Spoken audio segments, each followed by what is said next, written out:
Scott Lauber covers the Phillies. You can follow him on Twitter if you're not already at Scott Lauber. Philly Inquirer, dailynewsphilly.com. Scott, Eytan Shander, a pleasure to have you on. Happy Bryce Harper Day, sir. To you as well, Eytan. How are you? You know, I'm doing great, and I know that, yes, this is Philadelphia, and there's always going to be that caveat in the conversation, but any fan base that I think went through, 119 days, 18 days? Yeah, but who's counting? Well, exactly. Not me. I don't have a counter on my wall. I wasn't checking it off like I was in prison, the old guy with the beard until he gets out. I wasn't doing that by no means. But when you look at, I think any fan base would have suffered fatigue like we did here in Philadelphia. Yeah, no question about it. I mean, it took far too long for many of our tastes, to get done. And unfortunately, that's sort of the way of the world these days in baseball. I think, that's a topic for a whole other show probably about why these deals have taken so long. I mean, this was faster than Jake Arrieta, right, who got done in March 11th last year, and it was only a week longer than Manny Machado. And I have a feeling that in future off seasons, we're going to see other free agents who get into February and March before they have deals. So it's just kind of the way of the world now in the game of baseball. But, for Harper to arrive at a deal that he liked and for the Phillies to get to a point where they felt right about this, I guess it took 118 days to get it done. Yeah, and I think that's a good layout. And it's one thing for this to be new. It's one thing for, I think, a lot of people to struggle with it. But as you lay out, we saw it last year right here with other contracts, with another contract. And I think that it's fair to ask, because there are still people out there that don't get it, Scott, what's changed? Why all of a sudden does it seem to some people that it's turned into the waiting game, when in reality this is just the wave of the norm in the future?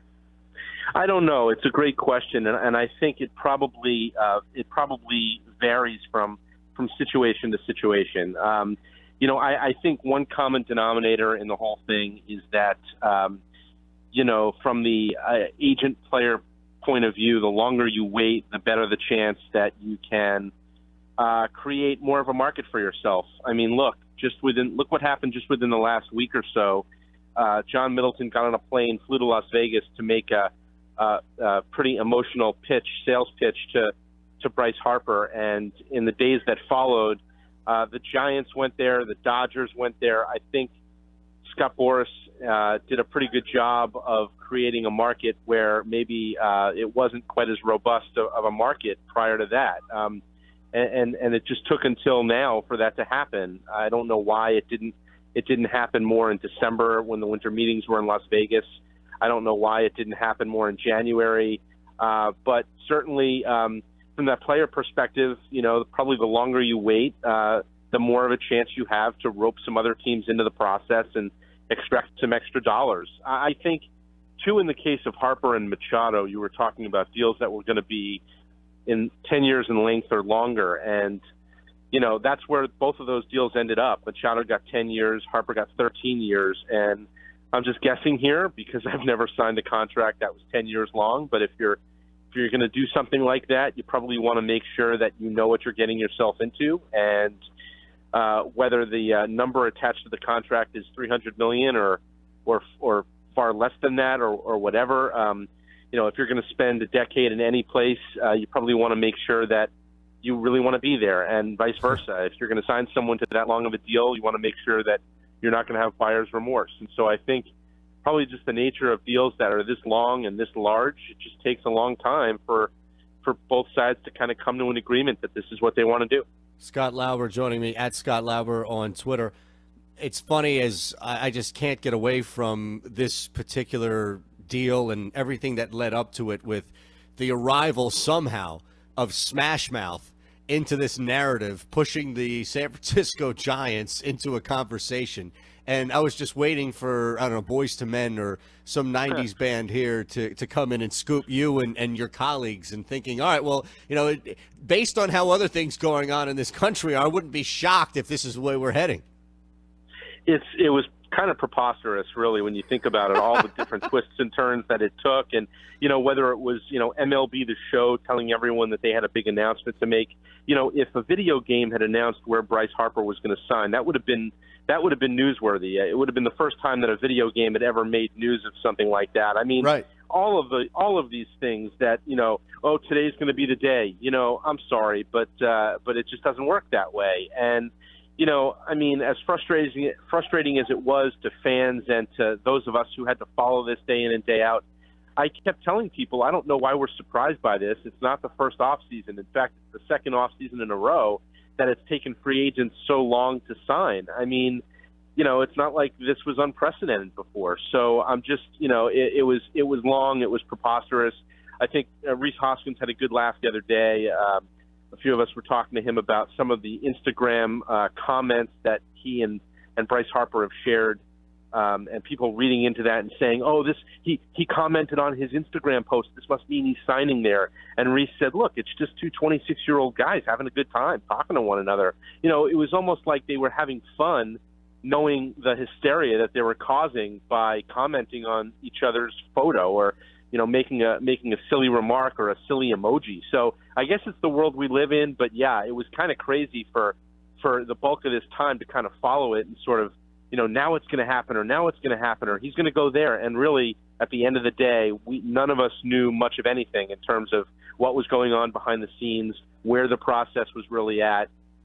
We knew, on January 12th, I think it was, when the Phillies flew out to Las Vegas to meet with Harper for the first time, and we knew when John Middleton got on a plane last Friday night. But other than that, I mean, we were really sort of in the dark as far as whether offers were made and how many teams and all of those things. And I think we'll find out even more tomorrow about the process. I'm looking forward, actually, to talking to Scott Boras and John Middleton about, how this all went down. But, we really didn't know a whole lot as it went on. And I think just the guessing game was it was both amusing and annoying at the same time. You're down in Clearwater, right, Scott? I am, yep. What's the mood like? Have you talked to anybody, team, just player, front office, anybody face-to-face at all since this thing's gone down? What's the mood and reaction been? Yeah, I mean, I've had a chance to talk to a lot of players between yesterday and today. I spoke to yesterday.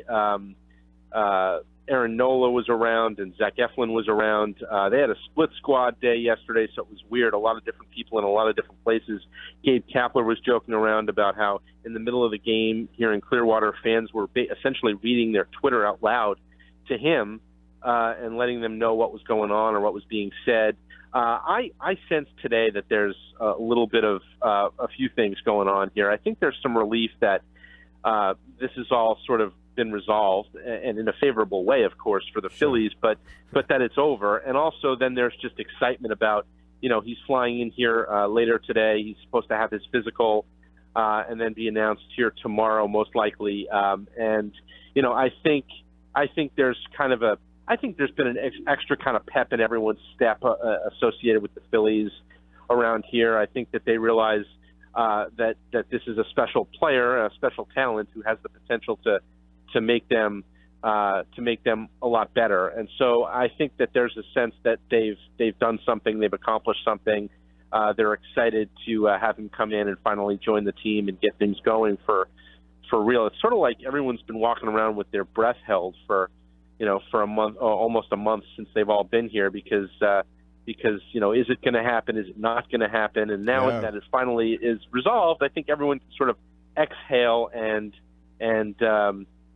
sort of look forward with excitement about what's ahead. It's crazy, man. It as you lay that out, it reminds me of how the Packers looked like, visibly just exhausted and weathered every day, asked about whether or not Brett Favre is going to come back in the offseason. And then as soon as he was done and moved on, it was like they had slept for 24 hours and came back and they just looked fresh and revived. Hey, I'm not asking this from a negative standpoint, nor am I trying to get anything negative out from you. I think when you look at the number of years, it's a fair question to ask if you think it's too much, knowing, of course, that I think we all love the idea that Bryce Harper is here.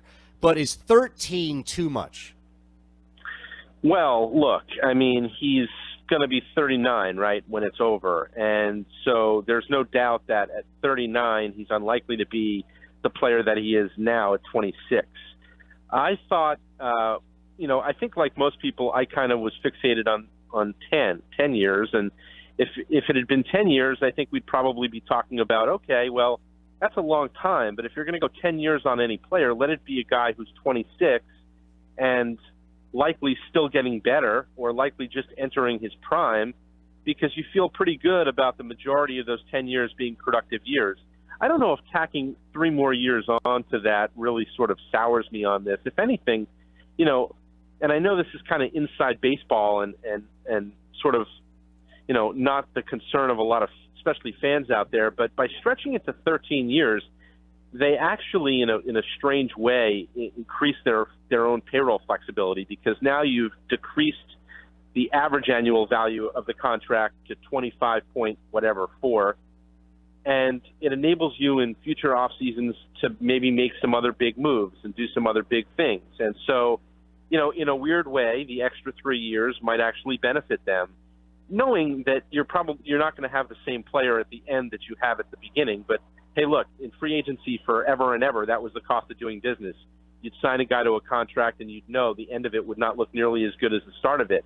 What made Harper unique was the age, 26. That's what made Machado as well very unique, being that they were both 26 years old, and you could maybe feel like you could go a little longer with either of those guys and not feel so bad about it. And I think that was probably what the Phillies ended up looking at it like, hey, look, it's going to be sort of a different kind of player at the end of the deal, but you are going to have the DH at some point in the National League, probably sooner rather than later. That's a place to put him if he can't handle the outfield anymore. There are ways to make it look better, like later in the deal. And so I think, look, if that was what it was going to take to get it done, I think it was something they had to do. Scott, I don't know if it's just the arrival of Bryce Harper, but I heard you on with Mike earlier in the week, and you just sound happier, and I'm just going to tell Mike that you had a better time with me than you did with him earlier in the week. Yeah, I think that's a good idea. You know what else is nice? It's nice to be able to go to sleep at night without having one eye open to see if your phone's going to buzz in the middle of the night, that someone's getting back to you telling you that they have a deal or that they don't have a deal or whatever it is. So, I mean, it was kind of nice, I think, after it was all over yesterday to kind of exhale, like I said. And have a resolution, because honestly, like it's been sort of a story that's consumed us all, and now you can sort of focus on. I mean, look, even if they hadn't gotten them, it's certainly a better story for the Phillies that they did, and it's certainly a happier ending for the Phillies that they did. But even if he had gone somewhere else, you could at least sort of say, all right, it's over. I no longer have to worry about whether or not he's going to sign or not. So closure, man, we needed that. And if I feel that way as somebody who's had to follow the story, you can imagine, the people who are associated with the team certainly feel that way. Awesome, Scott. Appreciate the time again. That's Scott Lauber on Twitter is how you follow him. Thank you, sir. You bet. Anytime.